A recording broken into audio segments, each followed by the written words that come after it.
Dear student, today we discuss about the quantitative characters of a community. उसमें हम कर रहे हैं cover. It represent the area occupied by foliage, stem and inflorescence of a species. जैसे ये क्या है, कवर है। This is the area occupied by the leaves, flower, inflorescence, stem. तो इसमें लीव्स, फ्लावर, इन्फ्लोरेसेंस, स्टेम आ जाएगा इस एरिया में। और ये कितना एरिया कवर करता है उसको हम कहते हैं कवर। और इसको हम कैनोपी बेस पे लेवल पे स्टडी करते हैं। This part of the plant is called canopy. और इस लेवल पे हम स्टडी करते हैं by seeing above in the plants. This is called cover. और हर एक स्पीसीज का अलग अलग कवर है, वो हम स्टडी करेंगे। और that is it is always study in the और represented in term of percentage.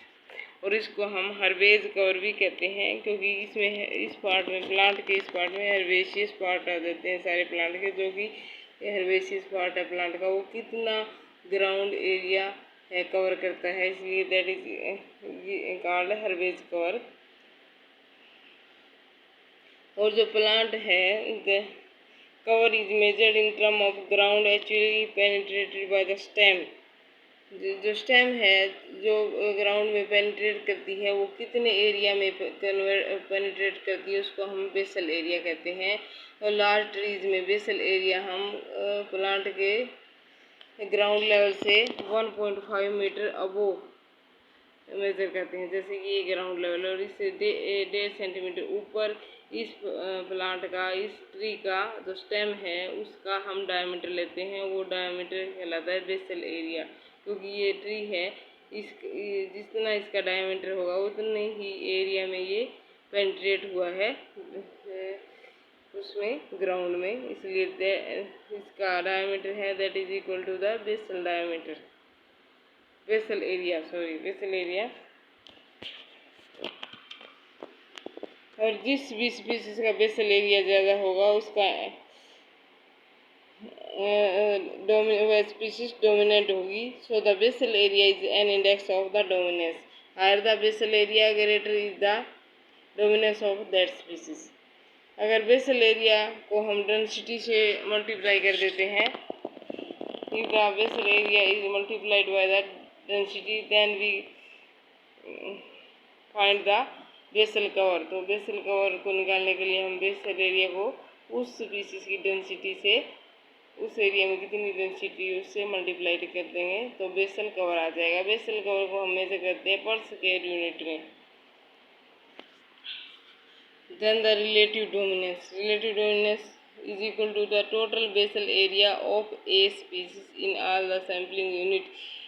जितनी हमने सैम्पलिंग यूनिट स्टडी किए उनमें एक स्पीसीज का टोटल बेसल एरिया, उसको हम डिवाइड कर देते हैं। टोटल बेसल एरिया सभी स्पीसीज जो उस एरिया में हमने सभी सैम्पलिंग यूनिट में स्टडी की है, उन सभी का बेसल एरिया से डिवाइड कर देंगे एंड मल्टीप्लाई कर देंगे 100 से। That is equal to the relative dominance. हम एक एग्जांपल से रिलेटिव डोमिनेंस स्टडी कर रहे हैं। मान लो ये स्पीसीज ए है, इसका हमने रिलेटिव डोमिनेंस निकालना है। इसको हमने स्टडी किया किसी भी एरिया में और 10 सैम्पलिंग यूनिट स्टडी की इसकी। जैसे ये पर स्क्वायर मीटर की इस तरह से 10 बार हमने सैम्पलिंग यूनिट में स्टडी की। तो उन 10 यूनिट सैम्पलिंग यूनिट में हमें मिले स्पीसीज ए के मान लो 15 प्लांट्स। और हर एक प्लांट का बेसल एरिया था 10 सेंटीमीटर। बेसल एरिया मीन्स ये डायमीटर था एक प्लांट का 10 सेंटीमीटर। तो 15 प्लांट का डायमीटर कितना हुआ, 150 सेंटीमीटर। तो स्पीसीज ए का total basal area all the sampling unit में हुआ 150 centimetre. Then divided by the total basal area of all the species in all the sampling unit. इसको हमें डिवाइड करना है सभी स्पीसीज के टोटल बेसल एरिया में, जो कि सभी सैम्पलिंग यूनिट में आई थी।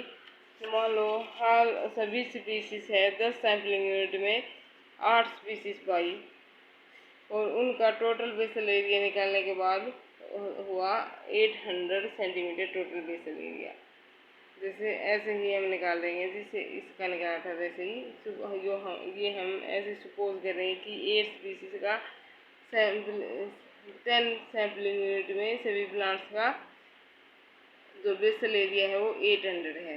तो रिलेटिव डोमिनेंस ऑफ स्पीसीज ए की हमें निकालनी है। तो ए का टोटल बेसल एरिया है सभी सैम्पलिंग यूनिट में 150 डिवाइडेड बाय सभी स्पीसीज का टोटल बेसल एरिया है सभी सैम्पलिंग यूनिट में 800 into 100 equal to 18.75। This is the relative dominance of species A. ये समझ में ना आए तो आप दोबारा पूछ सकते हैं।